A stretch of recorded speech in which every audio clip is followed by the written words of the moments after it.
Welcome to part 8 of my seemingly never-ending tips on world building a culture.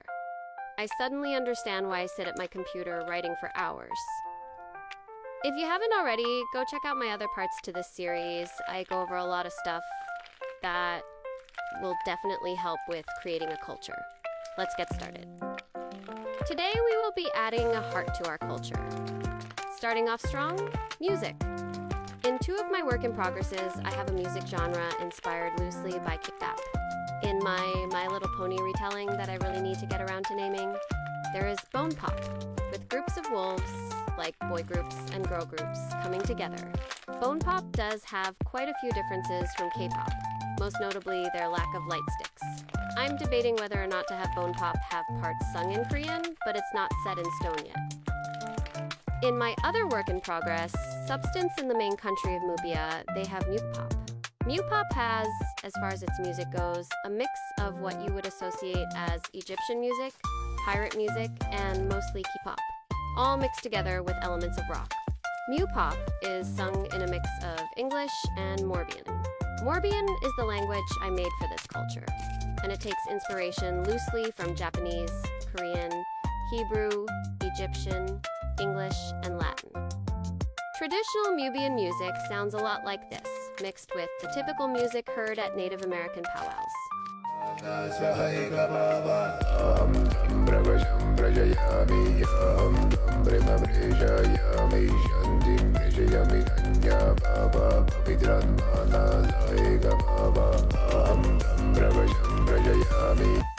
It will also have elements that sounds like the kind of music you see whenever a desert comes into view in documentaries. You get a very clear idea of the culture by the music I have listed, and a sense of what it might look like.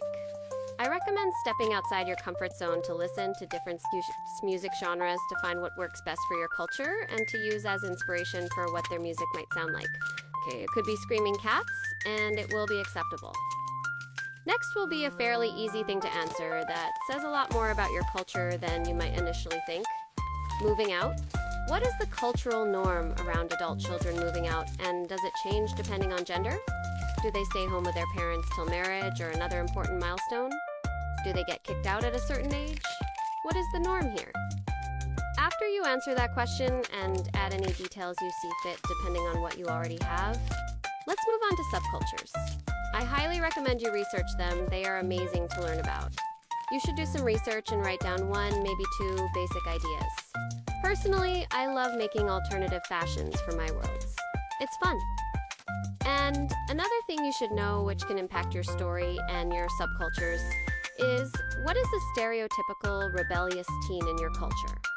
In my work in progress, Huka's Myths of Old. That's pronounced Huka, by the way.